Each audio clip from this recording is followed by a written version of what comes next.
lot of us go through this where we listen to stuff, we hear stuff, we experience it, and we're like, okay, this is what should be done, and then reality hits and it's just like a punch in the face and you're kind of like back to start. So this is fine. I think first thing to say is that when it goes wrong like this, the very first thing, the most important thing, I think, is to clean up the mess.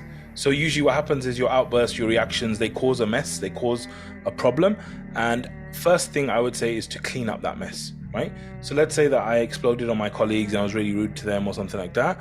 Then I would actually go back and I would apologize. I would not blame them in any way. I would take full responsibility. Even if they did something wrong, even if they were like bad or whatever, I would just take responsibility for my part. I would apologize for my part, and I would just clean up, and I'll be like, this is what I did wrong. This is what I'm sorry for, and all of that stuff, right? That's the very first thing to do. The second thing I would say is that in terms of actually dealing with this situation, what I would say is that this is similar to other things which I would call like addictions. Yeah. Usually when you have something that's an addiction, usually there is a trigger that will set you off. Okay. So let's say someone goes into a bar, right? Being in a bar might trigger them to drink alcohol, for example. Okay. So there's certain things that trigger you to go onto there. One of the first things I would do is I would identify what are my triggers. Okay, so for example, it might be a trigger might be when someone talks to me about my work, right? Or they talk to me about my behavior, or they talk about me, right? Whenever they do that, that puts me in this flooded state where I start to feel a certain way and all of those kind of things, right? So try and understand, like, what are the triggers that show up, because there's certain situations where you have conversations and even if someone says something, like, it doesn't affect you at all. But there's other situations where you feel very affected and you feel like very emotional and this and that. So you need to understand your triggers, right? And once you understand the trigger, then you need to understand your behavior. So when I get triggered, when they talk about my work, right? What happens to me? Well, I start to feel very sensitive. Okay.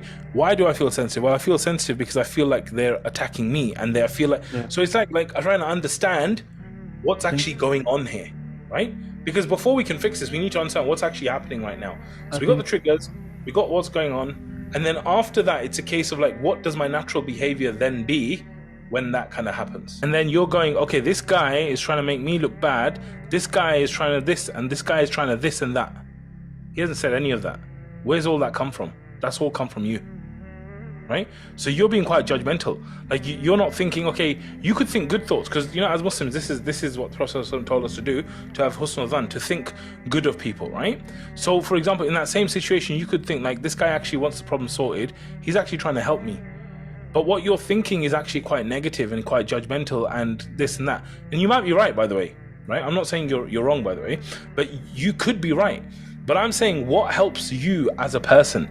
Will it help you to think this guy's trying to do me over? He's trying to make himself look good and make me look bad, and and then you get flooded, and then you go mad at them, and then you apologize, and then they're like, this guy, he always does that anyway. Is that better, or is it better for you to think the other way? We're like, you know what? Maybe this guy actually is sincere, and like he's just trying to give a suggestion. Maybe this guy's not attacking me. Maybe this guy isn't trying to just make points off me.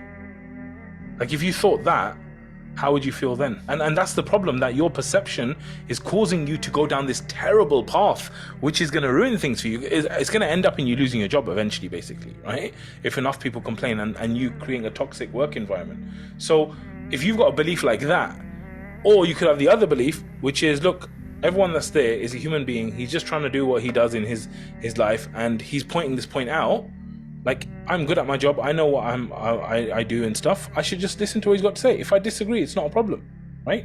So what I'm saying is that I think that the frame of the way you're looking at these people and the way you're looking at this situation is actually causing the issue. It's not there's something wrong with you, I can't control myself, why do I keep doing this? It's not that. It's just the way you're looking at them is all wrong. And if you are to resolve this situation, part of it is you resolving the way you look at them. And just by doing that, you react very differently. If I was like with my little nephew or my niece and they did something wrong, or they say something wrong, I might like try and be very soft and kind and easygoing with them, right? But if a grown man says the same kind of thing to me, I might blow up on him, okay? Because the way I'm perceiving things is very, very different. So I think when you're in a work environment, I think one of the best things you can do is actually to have husn al-dhan, is to think good of people in your work environment. Imagine they're really bad to you and they're trying to do this stuff, but what you do is you see them as good and sincere, then you don't get flooded, and then you actually answer properly, you don't go mad at them, you still win. You still win that way, right? But if you go the other way, where you're looking at them maliciously and you're thinking, oh, they're trying to do me over, then you get flooded, then you go mad at them, that just ruins things for you anyway, right? So I think seeing the whole situation a little bit differently, I think that's the first thing. The other thing I would do is I would actually identify new behavior I'm going to do. So I'm going to be like, these meetings, they keep happening, right? Every time we're in this meeting, this guy keeps talking about, why Muhammad, didn't you do your content side properly, and you're always doing this, right? What I'm going to do from now on is whenever he speaks, I'm going to see him as a sincere person who is absolutely sincere in what he's saying. And I'm going to listen to him with sincerity.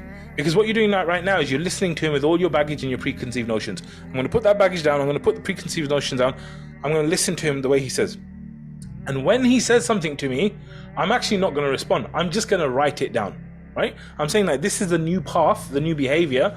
You could actually say to yourself that whenever I'm in these situations, I know these kind of guys who are the main guys, when they say something to me, I'm just going to write it down.